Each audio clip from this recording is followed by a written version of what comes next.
আমার ছোটো ভাই ব্রাজিলের ভক্ত, আমরা সবাই ফ্যামিলি ব্রাজিলের ভক্ত এবং দূর দূরান্তে মানুষ আসতেছে। আমার পুরা বাড়ি ব্রাজিল কেড়ে নিছি, 15 দিন লাগাই আমি কাজ চালাইছি, কাজ বর্তমানে শেষ।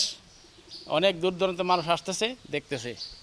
তবে এটাই আমি আশাবাদী, আমার ভাই আমরা এই বাড়ি ব্রাজিল বানাইছি, সাথে সাথে প্রজেক্টের ব্যবস্থা আছে, প্রজেক্টে অনেক লোক খেলা দেখতেছে। আমি আসলে ব্রাজিলের সমর্থন, আমি আসলে আর্জেন্টিনার সমর্থন। তারপরও আমি প্রতিদিন এই ব্রাজিলের বাড়িটাকে আমি দেখি এক নজর।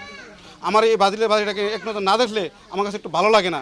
তাই আমি প্রতিদিনই ছুটি আসি এবং হাজার হাজার জনতা দূর দূরান্ত থেকে পাবলিক আসে, দূর দূরান্ত থেকে লোকজন আসে, এই বাড়িটাকে ভিডিও করতেছে, দেখতেছে। যেমন একদিন নবীনগর থেকে একজন আসছে, আখড়ার থেকে একদিন আসছে, ব্রাউনবেড় থেকে আসছে, করবরার থেকে আসছে, কুমিল্লা হুমনা থানা থেকে একজন আসছে, আর সেই বাড়িটা দেখে গেছে। ব্রাজিলের দূতাবাস তারা যেন এসে আমাদের এই